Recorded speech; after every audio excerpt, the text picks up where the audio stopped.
به نام الله بخشاینده مهربان.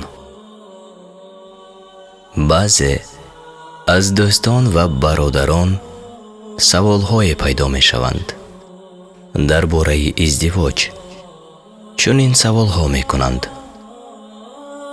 چرا در بهشت برای مردان حورالعین همچون همسر وعده داده شده است و برای زنها نه؟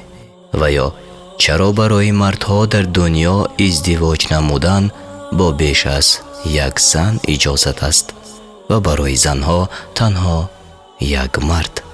سخنهای الله چنین است: او تعالی در برابر هیچ یک از کارهایی که میکنند بازخواست نمی شود، ولی مردم بازخواست می شوند.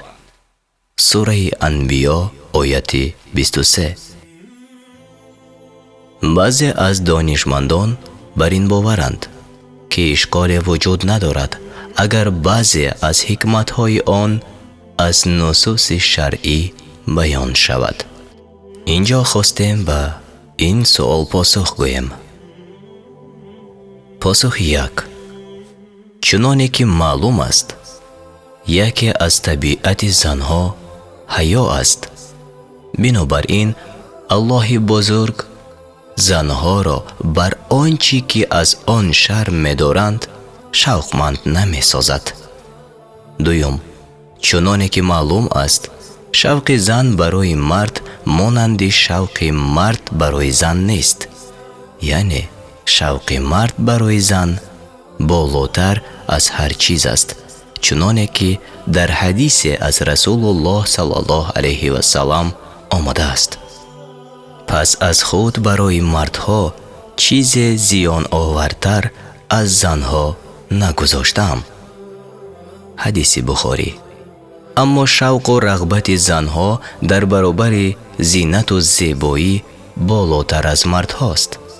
این همه نه معنای آن را دارد که برای زنها در بهشت شوهر معین نشده است، بلکه زنهای دنیا در بهشت زیباتر از حوران بهشتی هستند و برایشان همسران از بنی آدم معین شده است. زنها را در دنیا میتوان به 5 نوع یا دسته تقسیم نمود که در بهشت هم هر کدام را حالت خاصی خواهد بود. یکم: زنی که در دنیا قبل از ازدواج کردن میمیرد، الله تعالی برای او در بهشت مرد از اهل دنیا را همچون همسر اختیار می نماید. دوم: زنی که پس از طلاق شدنش می میرد نیز مانند زنی است که شوهر نکرده مرده است و الله برایش مرد از اهل دنیا را همچون همسر اختیار می نماید. سوم: زنی که ازدواج می کند و شوهرش محروم از بهشت است نیز مانند زنی خواهد بود که در دنیا شوهر نکرده است و الله برایش همسر از مردان اهل دنیا اختیار می نماید. چهارم: زنی که پس از ازدواج کردنش می میرد و اگر همسرش از اهل بهشت باشد او همراه شوهرش خواهد بود.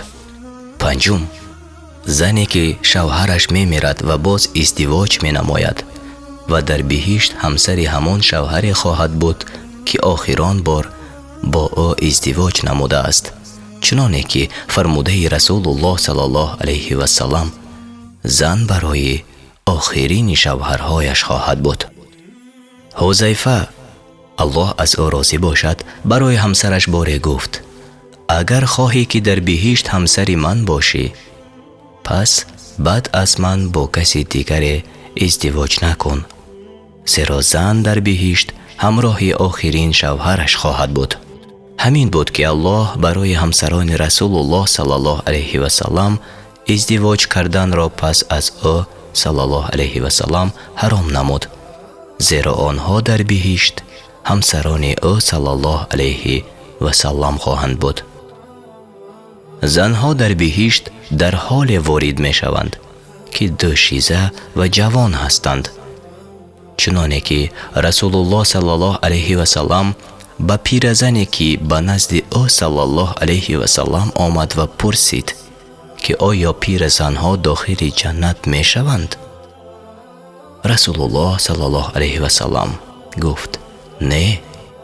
وقتی رسول الله صلی الله علیه و سلم دید که پیرزن غمگین شد، فرمود در بهشت پیرزن داخل نمی شود، یعنی آنجا تو همچون دختر جوان داخل خواهی شد.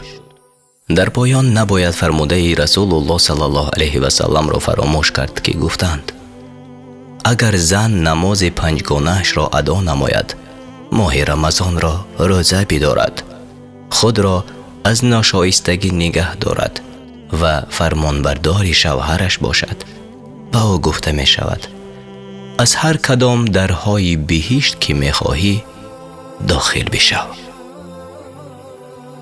و در آخر الله تعالی را طلب دعا می کنیم که ایمان هر یک ما را کامل و سالم و مستحکم بگرداند و اگر کجای به اشتباه راه داده باشیم ما را ببخشد.